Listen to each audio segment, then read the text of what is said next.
প্রিয় দর্শক, শুরুতেই জানিয়ে দেব সংবাদ শিরোনাম, পরে থাকছে বিস্তারিত।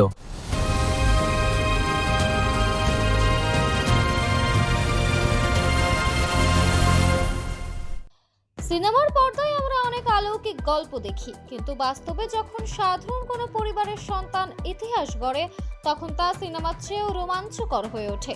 তেমনই এক অবিশ্বাস্য ঘটনা ঘটেছে ভারতের তামিলনাড়ু নির্বাচনে।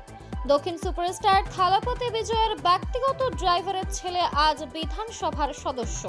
নাম তার সাভারিনাথন, বয়স মাত্র 30 বছর। চেন্নাইয়ের বীরুগাম্বাক্কাম আসন থেকে জয়ী হয়ে তিনি ইতিহাস সৃষ্টি করেছেন। যে বাবার হাত ধরে একদিন বিজয়ের ব্যক্তিগত গাড়ি চলতো, আজ সেই সাধারণ পরিবারের সন্তানই জয়ের মালা গলায় নিয়ে বিজয়ের পাশে দাঁড়িয়ে আছেন জনগণের প্রতিনিধি হয়ে। লড়াইটা মোটেও সহজ ছিল না। দীর্ঘ 6 দশকের রাজনৈতিক আধিপত্য ভেঙে থালাপতি বিজয়ের নতুন দল টিভিকে তামিলনাড়ুর রাজনীতিতে নতুন ইতিহাস গড়েছে।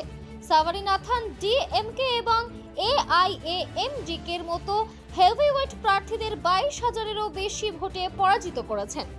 এই নির্বাচনে শুধু সাভারিনাথন নয়, চমক দেখিয়েছেন পুরো টিভিকে দল। 234টি আসনের বিধানসভায় 108টি আসন পেয়ে তারা বড় শক্তি হিসেবে আত্মপ্রকাশ করেছে। এমনকি বড় চমক এসেছে ক্ষমতাশীল শিবিরেও। মুখ্যমন্ত্রী এম.কে. স্টালিন পর্যন্ত পরাজিত হয়েছেন টিভিকে প্রার্থীর কাছে, যদিও তার ছেলে উদয়নিধি স্টালিন নিজের আসনটি ধরে রাখতে পেরেছেন।